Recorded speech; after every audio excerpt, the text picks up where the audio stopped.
Na, ar kada teko pagalvoti, kodėl mus taip traukia dideli tikslų skaičiai?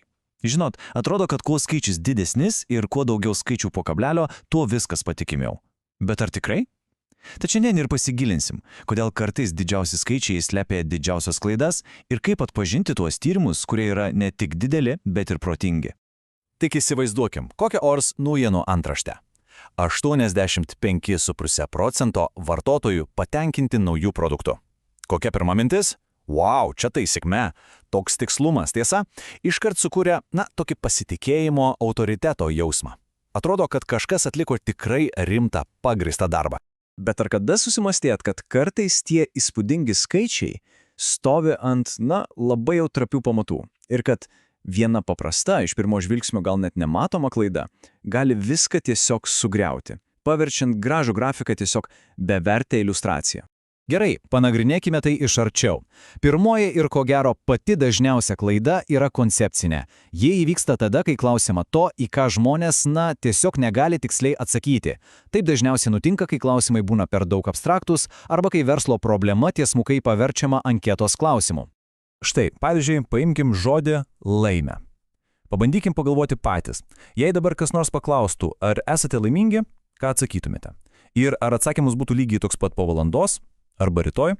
Juk vienas atsakys taip, nes geria skanę kavą, o kitas ne, nes kaip tik susimastė apie gyvenimo prasmę.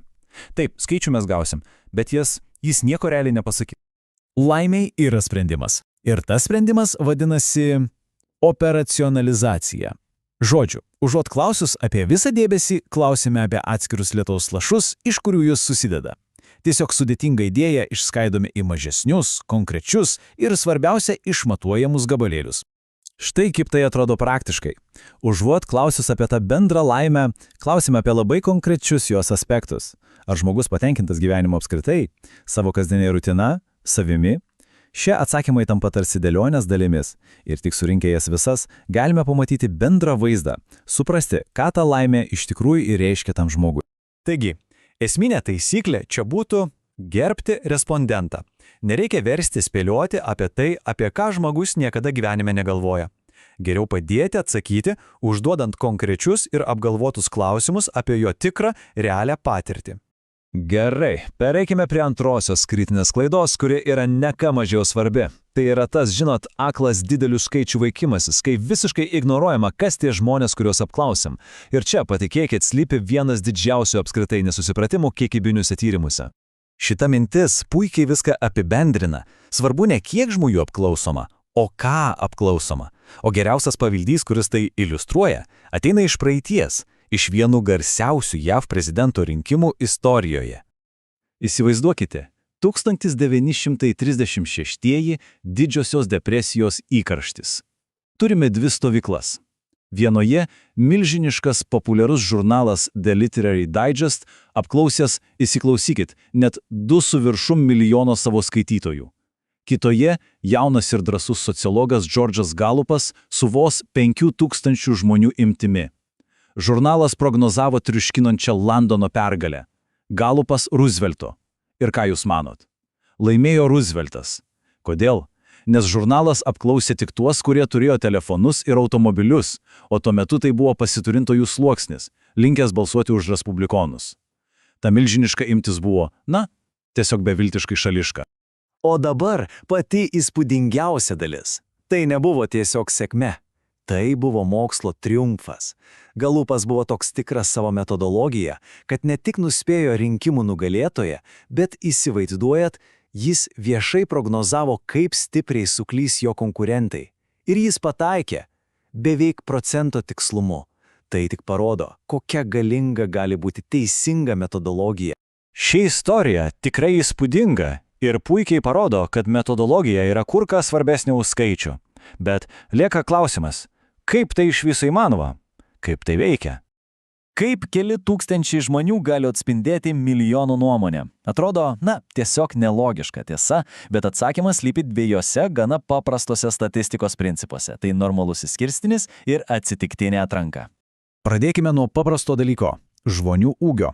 Jei išmatuotume visus šalies gyventojus, pamatytume labai aiškų dėsningumą. Dauguma yra vidutinio ūgio. Labai žemų ir labai aukštų yra gerokai mažiau. Galima įsivaizduoti smėlio krūvą, daugiausia smėlio bus centre, o į šonus jis byrės vis mažiau. Ir lygiai tas pats galioja daugeliu savyvų. Dauguma mūsų esame, tokie, vidutiniai. O dabar įsivaizduokime didelį maišą, kuriame yra 90 raudonų ir tik 10 mėlynų kamuliukų. Užsimerkus ir pasiemus iš jos saują, kokia tikimybė, kad joje dominuos raudoni kamuliukai? Milžiniška, aišku. Lygiai taip veikia ir atsitiktinė atranka. Kadangi tų vidutinių žmonių populiacijoje yra tiesiog daugiausia, tai atsitiktinai rankant žmonės didžiausia tikimybė pataikyti būtent į juos. Dėl to maža, bet teisingai parinkta imtis natūraliai atspindi visos populiacijos struktūrą. Tad kitą kartą, kai kils mintis apie tyrimą, svarbiausia galvoti ne apie tai, kiek žmonių reikia apklausti. Svarbiausia klausti, kokio tikslumo reikia pasiekti. Ir dažnai paaiškėja, kad tam tikslumui pasiekti reikia kur kas mažiau respondentų, nei atrodė iš pat pradžių. Tad kaip visą šią teoriją pritaikyti praktiškai? Štai keli esminiai žingsniai, kurie padės tyrimams tapti ne tik dideliems, bet ir protingiems. Visų pirma, reikia aiškiai atskirti verslo tikslą, tyrimo klausimą ir konkretų klausimą anketoje. Tai yra 3 skirtingi dalykai. Antra, visada pagalvoti, ar žmogus, kurio klausime, apskritai turi patirties, kad galėtų atsakyti. Trečia, kuo mažiau abstrakcijų. Kuo konkrečiau, tuo geriau.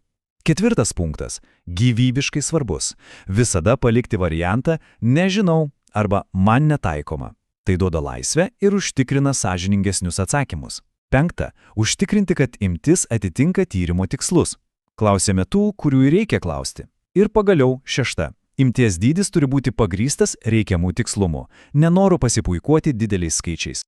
Taigi, po visko, ką aptariam, lieka vienas esminis dalykas, kurį verta įsidėmėti, ir jis tikrai gali pakeisti požiūrį į bet kokius tyrimus.